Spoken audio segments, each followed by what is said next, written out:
Selamat datang di mata kuliah Cyber Security Management.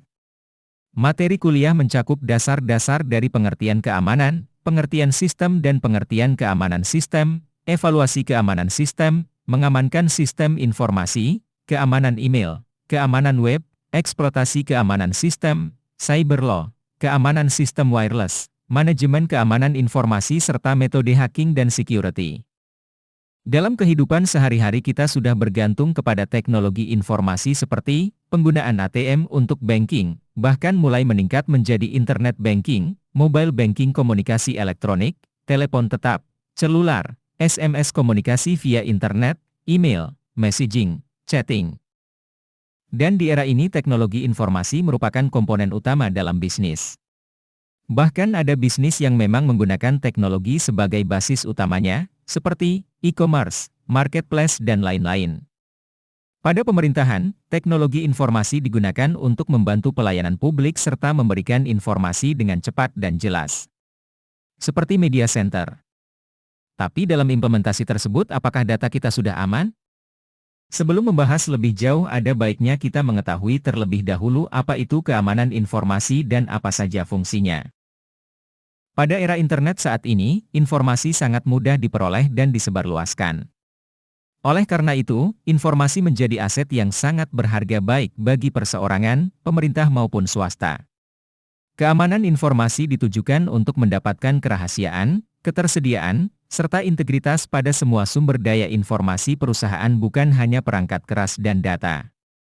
Keamanan sistem informasi terdiri atas perlindungan harian, yang disebut keamanan informasi, information security, dan persiapan-persiapan operasional.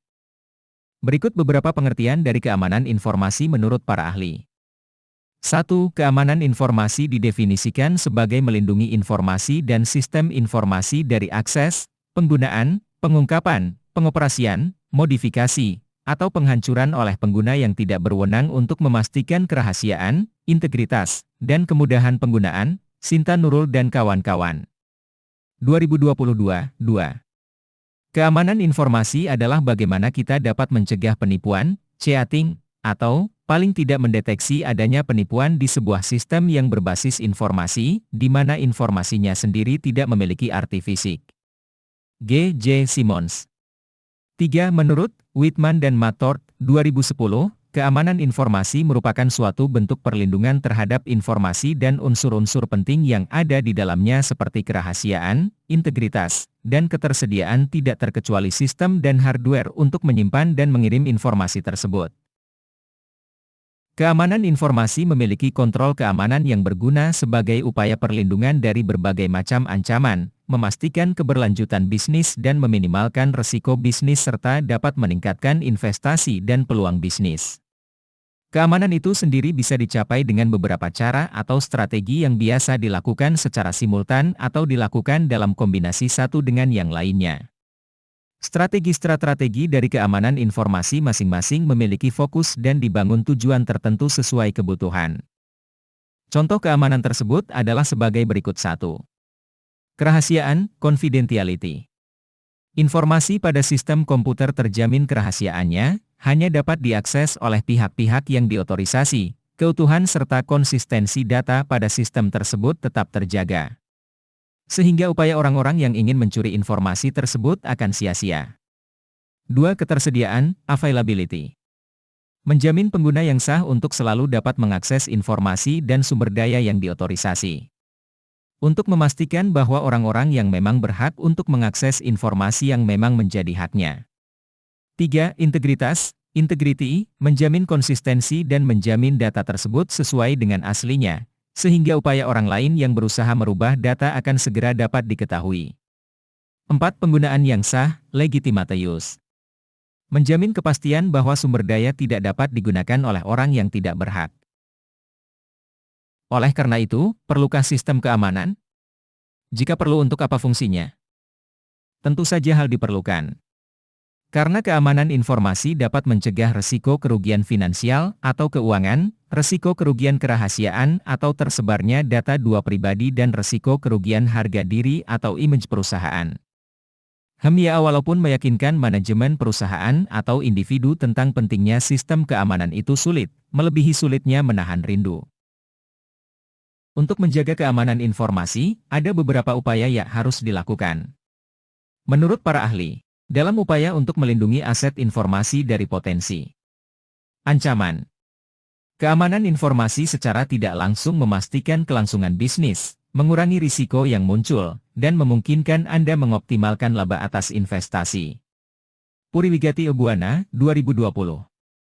Sedangkan menurut Smith et al., 2011 dimensi atau indikator keamanan informasi adalah: terdapat 4 definisi privasi informasi, yaitu privasi sebagai hak asasi manusia, privasi sebagai komoditas, privasi sebagai keadaan akses terbatas, dan privasi sebagai kemampuan untuk mengendalikan informasi tentang diri sendiri. Menurut Bashrahil, 2017 upaya menjaga aset informasi pada suatu organisasi.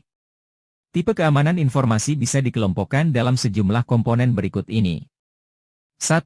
Physical security, keamanan yang berfokus pada strategi dalam mengamankan tenaga kerja maupun anggota organisasi, aset fisik, serta lokasi kerja dari sejumlah mara bahaya, yaitu risiko kebakaran, akses tanpa otorisasi, serta bencana alam. 2. Personal security, keamanan yang overlap dari physical security untuk memberikan perlindungan terhadap individu pada sebuah perusahaan pada sebuah organisasi. 3. Operational security, keamanan yang berfokus pada strategi dalam mengamankan kekuatan perusahaan agar tidak ada hambatan saat bekerja. 4. Communication security, keamanan dengan tujuan melindungi media komunikasi, dan dalam bentuk yang paling dasar manajemen keamanan informasi adalah sebagai berikut. 1. Identifikasi ancaman, yaitu segala sesuatu yang dapat mengancam aset informasi pada individu, organisasi, atau perusahaan. 2. Identifikasi risiko yang dapat ditimbulkan oleh ancaman ini. 3. Menentukan kebijakan keamanan informasi. 4. Menerapkan manajemen untuk mengatasi risiko tersebut. Setelah mengetahui dasar dari sistem keamanan informasi, ada baiknya kita mengenal juga bagaimana infrastruktur dari teknologi informasi. Definisi dari infrastruktur teknologi informasi menurut Robertson dan Sribar, 2002, adalah strukture beneath a structure, yang memiliki makna suatu struktur atau lapisan di bawah lapisan yang saling mendukung setiap lapisan yang ada di atasnya. Dapat pula diartikan sebagai penyedia suatu layanan atau dukungan agar tercapai lapisan di atasnya. Berdasarkan pada gambar di video ini menjelaskan masing-masing lapisan yang ada pada piramida infrastruktur teknologi informasi tersebut memiliki beberapa karakteristik, yaitu pemakaiannya lebih luas dibandingkan dengan lapisan yang ada di atasnya. Dan pada gambar ini menjelaskan bahwa infrastruktur teknologi informasi merupakan lapisan atau struktur. Dan setelah kita mengenal infrastruktur teknologi informasi, pada video ini juga akan dijelaskan komponen sistem informasi, karena walaupun penggunaan dari komponen sistem informasi tidak asing lagi. Namun, tidak semua orang mengenal konsep penting sebuah komponen sistem informasi. Karena jika salah satu komponen sistem informasi ini tidak ada, maka sistem tidak bisa berjalan. Berikut berbagai komponen sistem informasi yang perlu kamu pahami peran dan fungsi penggunaannya. 1. Hardware perangkat keras. Maksud dari hardware ini adalah sebuah alat keras berbentuk fisik terlihat jelas oleh kedua mata. Perangkat ini menjadi komponen penting berupa komputer dan berbagai kabel pendukung.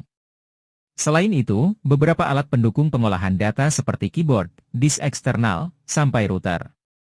Fungsi dari hardware menjadi alat proses masukan atau keluaran informasi.